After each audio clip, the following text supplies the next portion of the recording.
नमस्कार. तर चला पटकन आपण भोपळ्याच्या पुऱ्या करून घ्यायच्यात. असे भोपळ्याचे तुकडे करून घ्यायचे आणि तो किसून घ्यायचा आहे. किसल्यानंतर थोडंसं खोबरं पण किसायचं आहे बरं.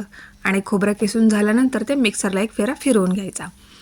आणि किसलेला भोपळा, ते मिक्सरला लावलेलं खोबरं आणि 1 वाटी गूळ, म्हणजे कुठलाही असेल, म्हणजे जेवढा तुम्ही भोपळा घेणार त्या प्रमाणावरती आहे.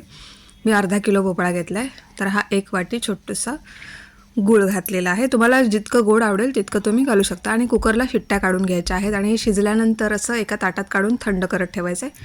मग त्यात गव्हाचं पीठ घालायचं आहे आणि छान असं मळून घ्यायचं आहे. त्याच्यात वेलची पूड आणि जायफळ पूड पण घालायची आहे. असं मळून झाल्यानंतर पुऱ्या बनवायच्या आहेत. आणि मी तुपातच तळते, गोड पदार्थ कुठलाही असेल तर मी तळणीसाठी तूप घेतलं आहे. आणि हे बघा, असं माझी नेहमीची ट्रिक, त्या कागदावरती गोळा ठेवायचा आतमध्ये आणि वरून दाबायचं की मग पुऱ्या एकाच सेम आकारामध्ये तयार होतात. ही बघा पुरी झालेली आहे. ह्याला काही लोक घारगे पण म्हणतात, पण घारगे करताना जे पीठ असतं ना, ते मिक्स्ड पीठं असतात तांदळाचं वगैरे, पण हे फक्त गव्हाचं पीठ आहे. तुम्ही बघू शकता पुऱ्या किती छान फुगल्या आहेत, टम्म अशा.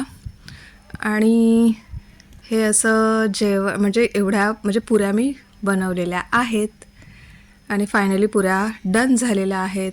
तुम्ही पण करून बघा, खूप छान लागतात. आणि हे शिऱ्याबरोबर खायचं. हां, प्रसादाचा शिरा असतो ना, तसं खूप खूप खूप चविष्ट लागतं.